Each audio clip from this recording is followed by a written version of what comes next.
Grande collecte de la Banque Alimentaire, ce sera demain. Hervé Godin, Freddy Sargue sont à nos côtés sur le plateau d'Alsace 20. Est-ce que, Freddy, les Alsaciens sont mobilisés pour demain et est-ce qu'ils sont conscients de cet enjeu majeur, hein? Oui, d'abord ils sont accueillants. Moi j'ai fait maintenant déjà la tournée dans différents magasins, des Super U, des Auchan et partout, et on voit qu'il y a affluence, les gens sont généreux, malgré la crise, ils savent qu'il y a encore des gens qui sont encore beaucoup plus dans la souffrance qu'eux-mêmes. Hervé, pourquoi le Conseil Général est partenaire de cet événement? Alors nous sommes partenaires à double titre parce que effectivement les denrées qui sont collectées demain iront pour la plupart d'entre elles dans des épiceries sociales que nous-mêmes nous finançons à hauteur de 50% sur l'ensemble du département. En gros, il y a 18 épiceries sociales pour environ 8000 personnes qui sont aujourd'hui dans le besoin. La deuxième raison, elle est plus interne au Conseil Général, puisque l'ensemble des agents qui demain seront impliqués dans la collecte, eh bien, livreront aussi une heure donc une heure égale une heure, pour alimenter un compte épargne temps solidaire, ce qui permet à des aidants familiaux du Conseil Général, eh bien, d'accompagner leurs proches, qui sont souvent dans des situations de santé aussi en grande difficulté. Absolument. Alors Mathieu Chanvillard, journaliste Alsace 20, est allé dans une antenne de la Banque Alimentaire chez vous. Comment ça fonctionne avec les bénévoles? Regardez. Ces derniers jours, la Banque Alimentaire du Bas-Rhin s'acharnait à faire place nette. Le but, libérer le maximum de place pour accueillir les fruits de la collecte nationale de ce week-end. 350 communes du département vont se mobiliser grâce à 4000 bénévoles. Objectif, récupérer plus de 300 tonnes de denrées. On n'est pas inquiet quant au volume puisqu'on sait que d'année en année les gens sont généreux et que donner une boîte de conserve on peut le faire en fonction de ses moyens quelle que soit la valeur du don. Par contre c'est sûr que c'est toujours un petit peu d'angoisse pour que la logistique se passe bien, pour que les personnes puissent trouver des bénévoles à qui donner les dons, ça c'est quelque chose d'important.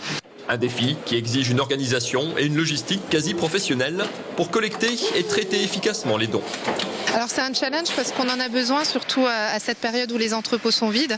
Et puis la collecte, c'est le moment de l'année où on va recevoir les denrées qui nous manquent, à savoir les conserves de légumes, tout ce qui est pour le petit déjeuner, café, thé, confiture, céréales. Donc tout ça doit être très vite trié, très vite rentré en stock et doit ressortir dès mercredi dans les associations pour que les personnes puissent les avoir pour Noël.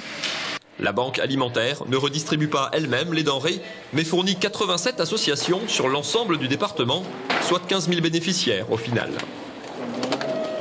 Alors je voyais Freddy Sargue qui opinait du chef. Oui, à la fois, c'est très juste, mais je crois qu'on nous dit plutôt qu'on va bientôt être plutôt près de 18 000 personnes qu'on va aider. Donc alors que quand j'ai pris la responsabilité de la Banque Alimentaire il y a 6-7 ans, c'était 9 000 personnes. On peut dire que ça a presque doublé en 7 ans, ce qui est assez effrayant.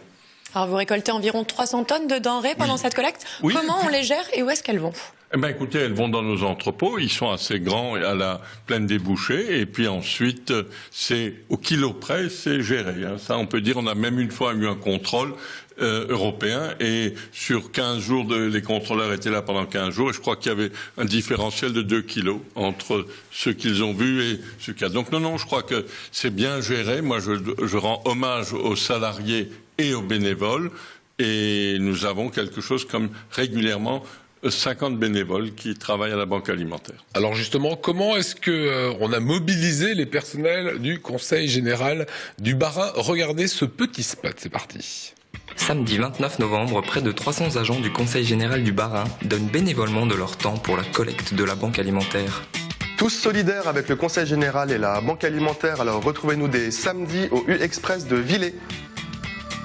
Samedi 29 novembre, faites comme les agents du Conseil Général du Bas-Rhin et donnez pour la Banque Alimentaire. Alors Hervé, concrètement, en fait, on vient de voir une des personnes qui travaille au Conseil, qui sera demain au Super U de Villers. Absolument, oui, pour 2 heures, puisque chez nous les créneaux effectivement sont proposés de 2 heures. On arrive un peu avant, on part souvent un peu après. Ça sera pour inciter les gens qui font leurs courses. Alors oui, pour inciter, avec la Banque Alimentaire, justement les volontaires de la banque nous insistent bien aussi pour qu'on donne le tract en entrée, parce qu'il est très important de savoir ce dont on a besoin. La Banque Alimentaire le dit souvent. Là demain, c'est pas forcément les pâtes, c'est plutôt, et Coralie l'a dit tout à l'heure dans votre reportage, eh bien tout ce qui concerne le petit déjeuner, tout ce qui concerne les boîtes de conserve. On est là surtout pour aider à orienter le choix d'achat finalement. Et ensuite, effectivement, eh bien on porte avec les bénévoles de la banque alimentaire, on se retrousse les manches et on se retrouve sur le terrain aussi. Freddy Sargue, dernier point, qu'est-ce que vous lancez comme appel demain quand vous ferez vos courses, donner pour la banque alimentaire? Oui, et je crois que dans beaucoup de magasins, nous avons plusieurs centaines de magasins qui sont mobilisés et donc on a besoin de sucre, de lait en poudre, de pâtes, de riz, de boîtes de conserve. Ça c'est très important, les boîtes de conserve, parce que ça on peut les distribuer encore 6 mois, 8 mois après, et donc là c'est quelque chose de très positif. Demain la collecte pour vous c'est important. Oui, et il y aura de toute façon 300. On compte 305 tonnes ou même plus. Maintenant, à l'heure actuelle, les premiers chiffres montrent que ça va être supérieur. Donc ça, c'est aussi une bonne nouvelle en période de crise. Voilà. Merci.